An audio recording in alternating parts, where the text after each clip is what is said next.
News కు స్వాగతం. ముందుగా హెడ్లైన్స్. ప్రధాని నరేంద్ర మోదీ ఇంట్లో ఓ ఆవు దూడకు జన్మనిచ్చింది.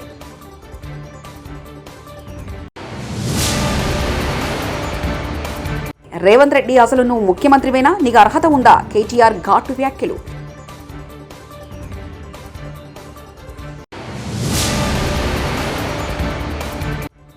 జగన్ 5 ఏళ్ల పాలన రాష్ట్రానికి అతిపెద్ద విపత్తు. రాష్ట్ర పౌర సరఫరాల శాఖ మంత్రి నాదెండ్ల మనోహర్.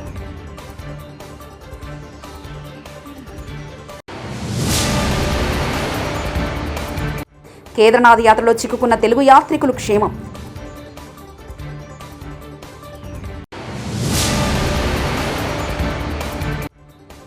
ఆరు వారాల తర్వాత అసెంబ్లీలో హైడ్రా బిల్ వస్తుంది.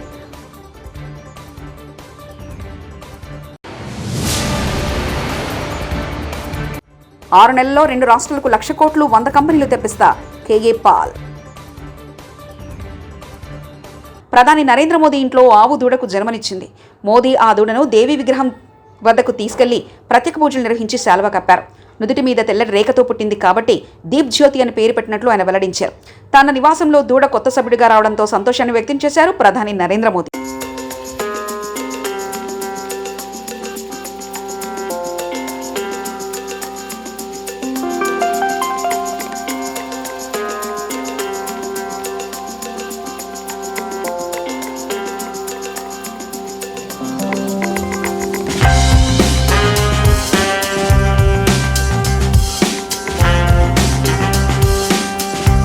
నిన్న 2 బీఆర్ఎస్ ఎమ్మెల్యేలు కొట్టుకుంటే అది కాంగ్రెస్ పార్టీపై వేస్తున్నారు. న్యాయమా ఇది అంటూ మంత్రి శ్రీధర్ బాబు వ్యాఖ్యానించారు. న్యాయమా ఇది? బీఆర్ఎస్ కు సంబంధించిన ఎమ్మెల్యే, నేను బీఆర్ఎస్ పార్టీ ఎమ్మెల్యేను, పబ్లిక్ అకౌంట్స్ కమిటీ చైర్మన్ను నేను అని చెప్తే, ఇంకో బీఆర్ఎస్ పార్టీ ఎమ్మెల్యే వాళ్ళకి ఏదైనా మనస్పర్ధలు ఉంటే, మీ మనస్పర్ధలు మీకుంటే అక్కడ కాంగ్రెస్ పార్టీపై నెపం పొంది ప్రభుత్వానికి సంబంధించి ఇష్టరాజ్యంగా అడ్డగోలు మాట్లాడుతూ ఉన్న వైనాన్ని ప్రజలందరూ కూడా గమనిస్తూ ఉన్నారు. మెగా ఇంజనీర్ పనిచేస్తున్న సుంకిశాల దగ్గర ప్రమాదం జరిగితే ఆ కంపెనీని బ్లాక్ లిస్టులో పెట్టండి డిమాండ్ చేశారు. కానీ బ్లాక్ లిస్ట్ చేయకుండా దొంగలు కలిసి ఊర్లు పంచుకున్నట్లు 4,350 కోట్ల కొడంగల్ లిఫ్ట్ ఇరిగేషన్ ప్రాజెక్టును సగం మెగా కంపెనీకి వచ్చారు.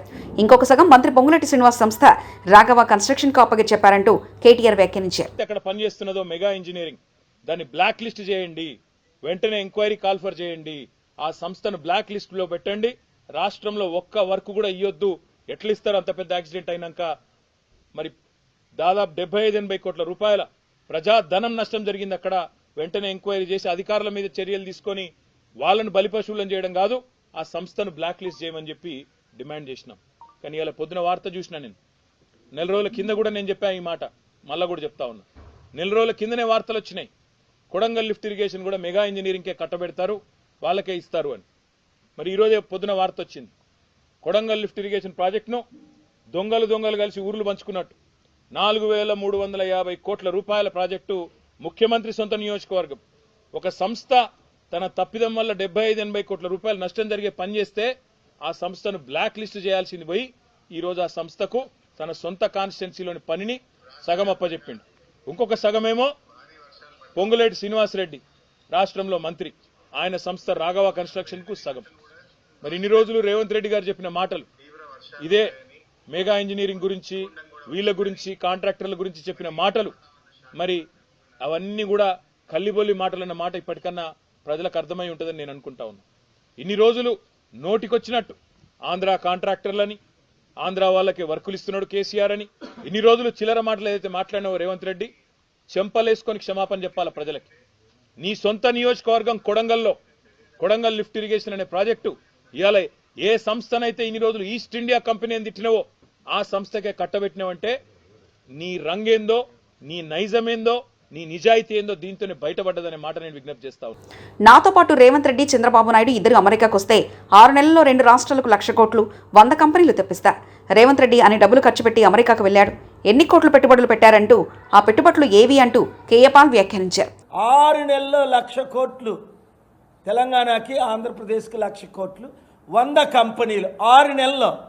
లైఫ్లో మళ్ళీ అడుగు పెట్టను, రండి ముఖ్యమంత్రి నాతో పాటు అమెరికా. ఒకడు రాడే, వెళ్ళాడు రేవంత్ రెడ్డి కోట్ల రూపాయలు ఖర్చు పెట్టి చాలా దేశాలు తిరిగి వచ్చాడు. ఒక కంపెనీ తీసుకొచ్చాడా? ఒక 100 ఉద్యోగాలు తీసుకొచ్చాడా? తీసుకొస్తే ఇదిగో ఇది తీసుకొచ్చామన్న డిబేట్కి రమ్మనండి.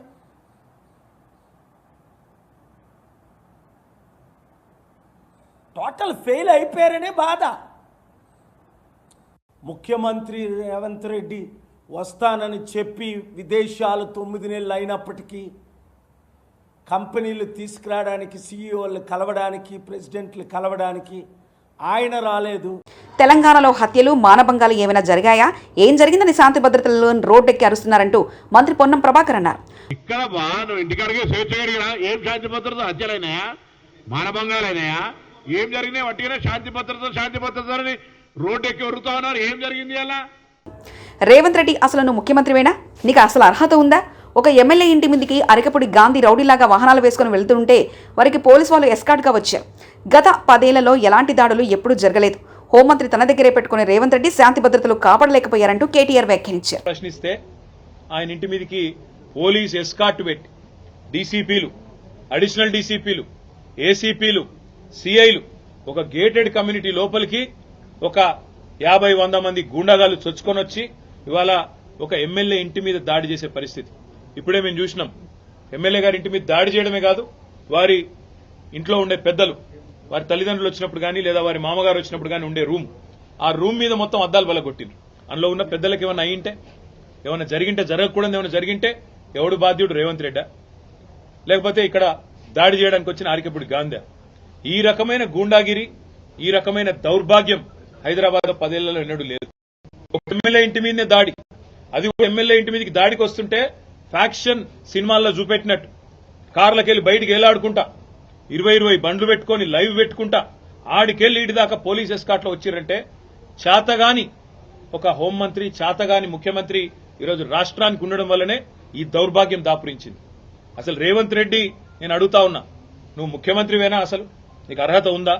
ఇవాళ హైదరాబాద్ లో నడి వీధిలో ఈ రకమైన గూండాగిరి చేస్తే రేపు జరగకూడదు ఏమైనా జరిగితే ఎవడు బాధ్యుడు? నువ్వా? నీ ప్రభుత్వమా? నీ డీజీపా? ఎవరు తీసుకుంటారని నేను అడుగుతా ఉన్నా. ఇంత దుర్మార్గమా? ట్రిబ్యునల్కు ఏపీ ప్రభుత్వం లేఖ. కృష్ణా వాటర్ వినియోగంపై బ్రిజేష్ కుమార్ ట్రిబ్యునల్ను ఏపీ ప్రభుత్వం లేఖ రాసింది. పోలవరం ప్రాజెక్టు ద్వారా గోదావరి జలాలు వినియోగించుకున్న కరువు ప్రభావిత ప్రాంతాల్లో కృష్ణా జలాలు వాడుకునే హక్కు తమకుందని లేఖలో తెలిపింది. కృష్ణా బేసిన్లో పాత ప్రాజెక్టుల కింద నీటి వినియోగానికి రక్షణ ఉందని, ఆ అంశాన్ని సమీక్షించడం సరికాదని పేర్కొంది. 6 వారాల తర్వాత అసెంబ్లీలో హైడ్రా బిల్లు వస్తుంది. హైడ్రాకు చట్టబద్ధత కల్పిస్తూ అక్టోబర్ నెలలోపు ఆర్డినెన్స్ రానుందంటూ, విశేష అధికారులు రాబోతున్నాయంటూ హైడ్రా కమిషనర్ రంగనాథ్ వ్యాఖ్యానించారు. So powers under various acts will be delegated on to Hydra. Ordinance ki ante daniki first konta it is preceded by some Walta kindo lekapothe oka municipal act kindo lekapothe GHMC act kindo itla irrigation act kindo itla rakarakala acts kinda aa powers ni delegate cheyadaniki aa departments nunchi lot of information is being taken and tarvata ఒక policy document కింద once it gets approved in the cabinet then an ordinance will be formulated. Ordinance తర్వాత naturally next అంటే assembly సెషన్లో within 6 weeks it has to be passed as a legislation. So that's how the general ఇది ఉంటుంది. కాబట్టి జగన్ 5 ఏళ్ల పాలనే ఏపీకి అతిపెద్ద విపత్తు అని మంత్రి నాదెండ్ల మనోహర్ విమర్శించారు. మంగళగిరిలో ఆయన మాట్లాడుతూ, ప్రధానమంత్రి ఫసల్ బీమా కింద గత ప్రభుత్వం రూపాయి చెల్లించలేదన్నారు. 2020 ఖరీఫ్ నుంచి రైతులకు పంట బీమా ఇవ్వలేదని తెలిపారు. అర్థం లేని విమర్శలతో వైసీపీ కాలక్షేపం చేస్తుందంటూ మండిపడ్డారు. కష్టాల్లో ఉన్న వరద బాధితులను ఆదుకోవాలన్న ఆలోచన జగన్కు లేదని మండిపడ్డారు. గత 100 సంవత్సరాల్లో కూడా ఇటువంటి వర్షపాతం నమోదు కాని ప్రాంతాల్లో కూడా ఆశ్చర్యపోయే విధంగా విపత్తులు మనం చూస్తూ వచ్చాం. కొన్ని ప్రాంతాల్లో ప్రజలు అప్రమత్తమైనా కూడా ప్రభుత్వం తరఫు నుంచి అధికార యంత్రాంగం సిద్ధమైనా కూడా ఒకేసారి అంత భారీ వర్షం నమోదుతోటి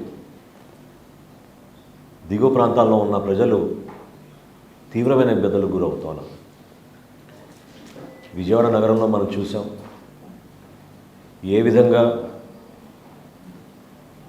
ఒక బాధ్యతతోటి గౌరవ ముఖ్యమంత్రి గారి నాయకత్వంలో ఉప ముఖ్యమంత్రి గారి పవన్ కళ్యాణ్ గారు చూపించిన చొరవతోటి, స్పందించే మనస్తత్వంతో ప్రతి ఒక్కరూ కూడా ఒక బాధ్యతతోటి క్షేత్రస్థాయిలోకి వెళ్ళి పనిచేసి వాళ్ళ కష్టాలు కొంతవరకైనా తగ్గించే విధంగా ఒక ప్రయత్నం చేస్తూనే ఉన్నాం. ఈ తరుణంలో జగన్మోహన్ రెడ్డి గారు వింతగా ఒక రాజకీయ నాయకుడు చేయాల్సిన కార్యక్రమాలకి భిన్నంగా ప్రజలకి అండగా నిలబడాల్సిన సందర్భంలో కేవలం విమర్శలకే గురి చేయడం, రాష్ట్ర ప్రభుత్వం అందిస్తున్న వరద సహాయాన్ని చులకనగా క్షేత్రస్థాయిలో ప్రజానికానికి అందించాల్సిన బాధ్యత వారు కూడా తీసుకుంటే బాగుంటుందనే ఆలోచన లేకుండా మాట్లాడడం చాలా బాధాకరం. విజయవాడ నగరంలో 2 సార్లు పర్యటించారు. నిన్న పిఠాపురంకి వెళ్ళారు, కాకినాడలో. మ్యాన్ మేడ్ డిజాస్టర్ అని ప్రతి చోట ఇది ఒక ఊత పదంలాగా అయిపోయింది ఆయనకి. అసలు గత 5 సంవత్సరాల్లో జగన్మోహన్ రెడ్డి గారి పరిపాలనే మన రాష్ట్రానికి అతిపెద్ద విపత్తు. ఊహించని విధంగా వీళ్ళు వ్యవస్థలు నాశనం చేసి కనీసం ఇరిగేషన్ శాఖ పైన, క్షేత్రస్థాయిలో ఉన్న వ్యవస్థలపైన అధ్యయనం చేసుకుని బడ్జెట్ అలొకేషన్లు కూడా చేయకుండా సర్వనాశనం చేసిన జగన్మోహన్ రెడ్డి గారు ఈ రోజున అధికారంలో ఉన్న కూటమి ప్రభుత్వం కేవలం 3 నెలలు అయింది మేము అధికారంలోకి వచ్చి. 3 నెలలకే మీకు ఇంత ఏడుపులు ఉంటే ఎట్లా? ఇంకా 57 నెలల్లో అసలు మీ ఏడుపు ఏ స్థాయికి వెళ్తుందో మాకు ఆశ్చర్యం కలిగిస్తుంది. అసలు మీలో స్పందించే మనస్తత్వం ఏదని నేను అడుగుతున్నాను. కేదార్నాథ్ యాత్రలో చిక్కుకుపోయిన తెలుగు యాత్రికులు సురక్షితంగా ఉన్నారు. వీరిలో కొంతమంది యాత్రికులు గుప్తకాశీకి చేరుకున్నారు. ఆపదలో ఉన్నామని కిందికి చేరుకోలేకపోతున్నట్లు శుక్రవారం పలువురు యాత్రికులు విజయనగరం ఎంపీ కలిశెట్టి అప్పలనాయుడు సంప్రదించారు. ఈ విషయాన్ని వెంటనే మంత్రి లోకేష్ సీఎం కార్యాలయ దృష్టికి ఎంపీ తీసుకెళ్లారు. ఉత్తరాఖండ్ కేంద్ర ప్రభుత్వ అధికారులతో మంత్రి లోకేష్, సీఎం కార్యాలయ అధికారులు మాట్లాడారు. దీంతో శనివారం వారిని సురక్షిత ప్రాంతానికి చేరారు.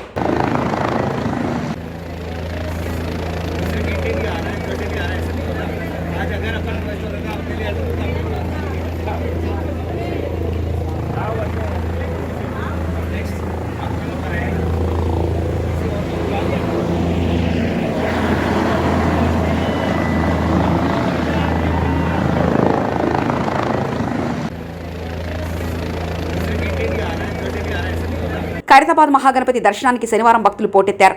వరుసగా 2 రోజులు సెలవు రావడంతో భక్తులు పెద్ద సంఖ్యలో తరలివచ్చారు. విఘ్నేశ్వరుడి దర్శనం కోసం క్యూలైన్లలో భారులు తీరారు.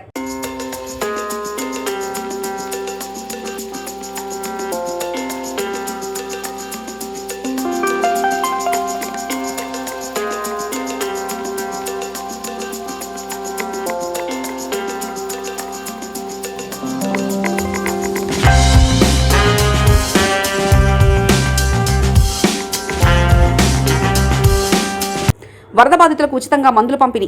భారీ వర్షాలు, వరదలతో తీవ్రంగా నష్టపోయిన ప్రజలను ఆదుకునేందుకు ముందుకు రావాలని ఉప ముఖ్యమంత్రి పవన్ కళ్యాణ్ పిలుపు మేరకు వివిధ ప్రజా సంఘాలు, పలువురు ప్రముఖులు, వ్యాపారస్తులు ముందుకొచ్చారు.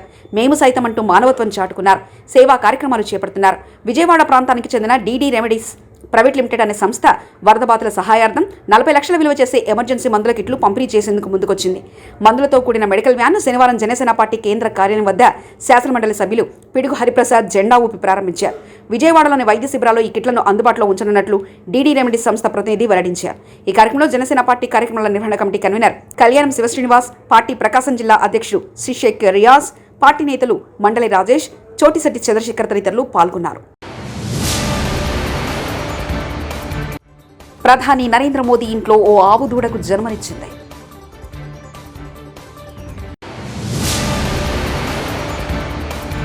రేవంత్ రెడ్డి, అసలు నువ్వు ముఖ్యమంత్రివేనా? నీకు అర్హత ఉందా? కేటీఆర్ ఘాటు వ్యాఖ్యలు.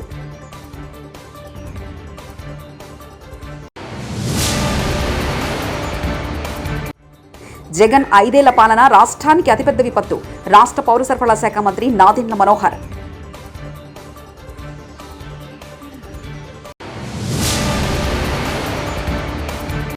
కేదార్నాథ్ యాత్రలో చిక్కుకున్న తెలుగు యాత్రికులు క్షేమం.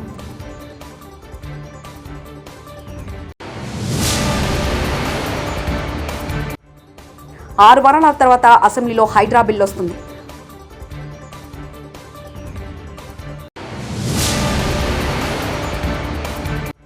6 నెలల్లో 2 రాష్ట్రాలకు 1,00,000 కోట్లు 100 కంపెనీలు తెప్పిస్తా కేఏ పాల్. ఇవి బులెటిన్ విశేషాలు.